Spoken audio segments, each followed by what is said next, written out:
Buenas tardes, mi nombre es Tamar Valencia Hernández, vengo de la Universidad de Sonora, Unidad Regional Sur, División de Ciencias Químico-Biológicas y Agropecuarias.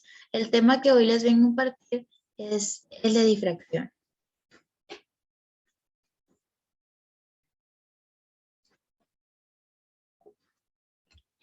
Objetivo general: reconocer el fenómeno de la difracción de la luz. Introducción. En la física, la difracción es un fenómeno característico de las ondas que se basa en la desviación de estas al encontrar un obstáculo o al atravesar una rendija.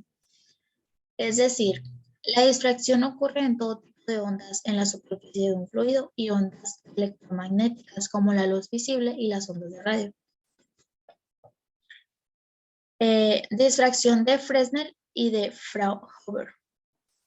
De acuerdo con la óptica geométrica, cuando un objeto óptico se interpone entre una fuente puntual de luz y una pantalla, la sombra del objeto forma una línea perfectamente definida, nada de luz índice en la pantalla en los puntos que están dentro de la sombra y el área externa a la sombra aparece iluminada de modo casi uniforme.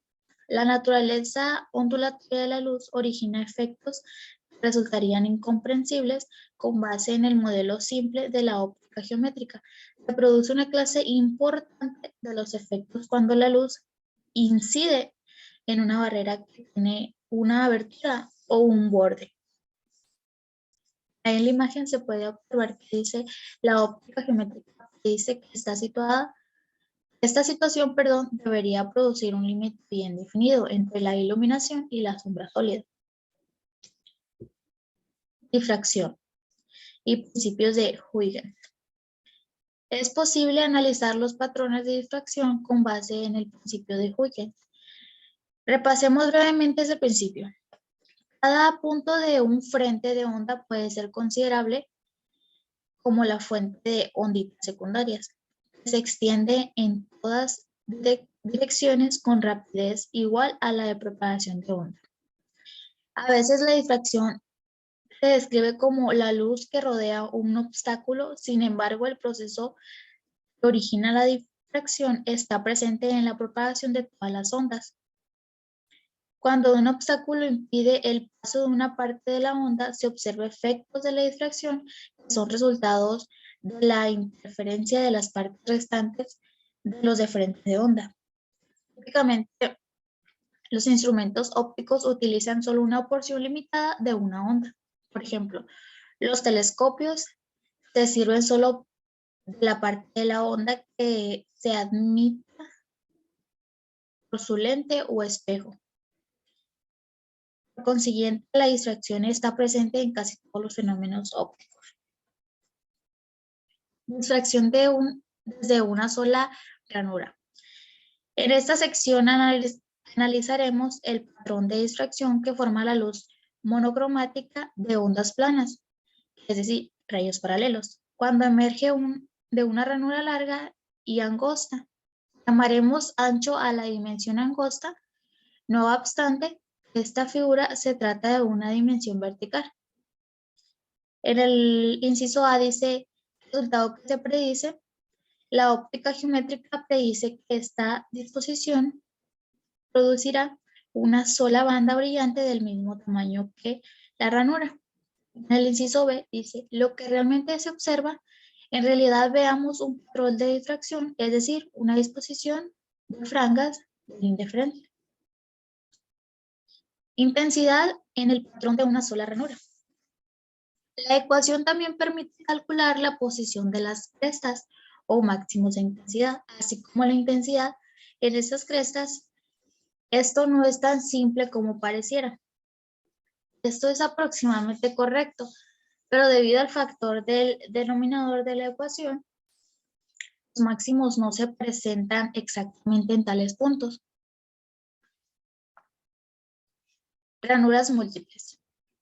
En las secciones analizamos la interferencia de los frentes puntales o de dos ranuras muy angostas.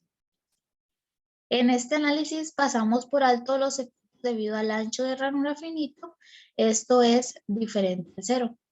En las secciones consideramos los efectos de la difracción que suceden cuando la luz pasa a través de una sola ranura de ancho infinito, se presentan otros efectos interesantes cuando se tienen dos ranuras de ancho finito o cuando hay varias ranuras muy angostas.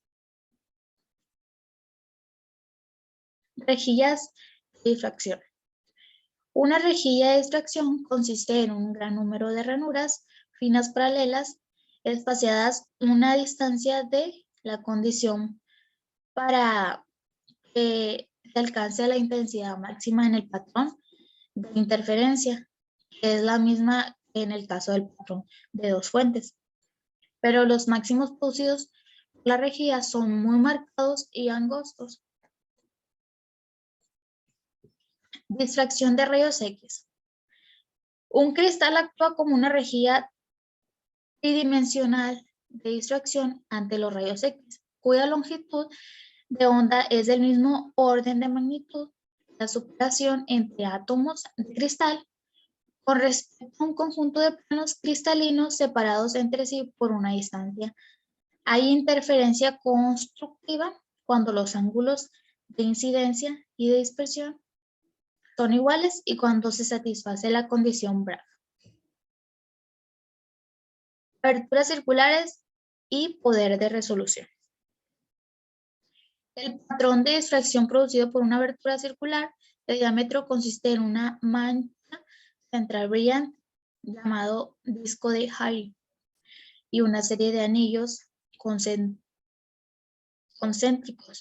oscuros y brillantes. La ecuación proporciona el radio angular del primer anillo oscuro igual al tamaño angular del disco de Halley.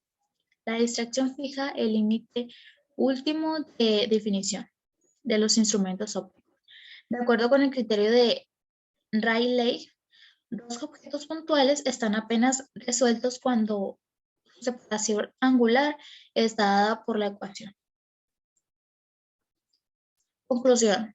La difracción consiste en que los frentes de onda se propagan en todas las direcciones después de